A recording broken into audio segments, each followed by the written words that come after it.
เอากาดเลย แตงปลาบอกปลาหรือแตงโอ้ไอ้สัส แล้วเป็นยังมึงบ่นลงคืน กูอยากคนเดียวไม่เลยสัสโปรซูโปรซู สวยยอดสวยยอด มาเด้อมาลินเพื่อนข่อยมาเชียว ครับพี่เอ้ย มาเด้อแดงนี่ แดงมีอันเดียวเลย มีเด้อเบียร์ลา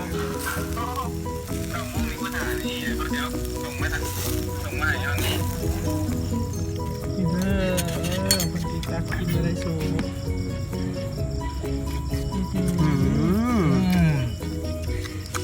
ไตอยู่มาจากวะ สุดยอด นี่กินตบเป็ดน้ำกัน เรื่องปอบกินกัน ไก่กินเป็ดนะ ไก่ต้ม เป็ด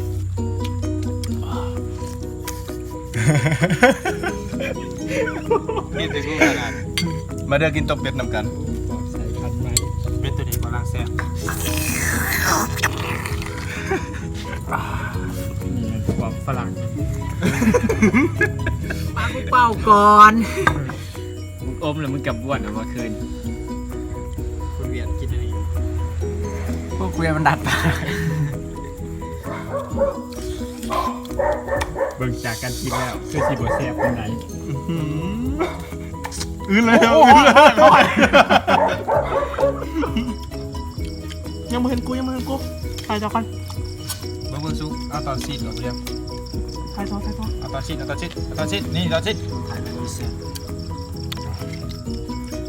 เป็นบุก ทุกผู้ชายมองแล้ว พ่อขี่กระตือรือร้น เป็ดสายพันธุ์ใหม่ เชียวมียังอันนี้นะ บ่ได้ บีเป็ดบ่เป็ดกระดูกดำ ก็ยังกินอะไรอยู่วะ เป็ดกระดูกดำ เป็ด กิน พิ โซ่ เศ ดู ษได้ ชูเคยเห็นบ่ไก่กระดูกดำ ใหม่สุดๆเลย มันดีแต่ชูปลาผ่า นี่เป็ดกระดุนดัง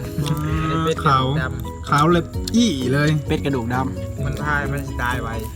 กินใช่ไหมกินมะเร็ง สุดยอดสุด ทุกกูก็ได้กินข้าวเปียกต่อ เด้นี่อันนั้น ไข่ก็ได้รีบน้ เหลืองๆเลยปิ่นมาป๊าบดำเลยทีเดียว มึงคือครูต่อ กินเป็ด ยังเป็นปอบเลย มึงก็เปลี่ยนแน่จากปอบก็เป็นอันอื่นแน่เทวดาซะกินเป็ด ดูหน้าจากหน้าตาเลยครับ ทอดเป็นเทวดาบ่ได้ ผีฝรั่ง ผีฝรั่ง ผีฝรั่ง หลังกินเป็ดได้บ่แซ่บบ่เป็ด กินเป็ดบ่ได้ ำแสบลายแสบลาย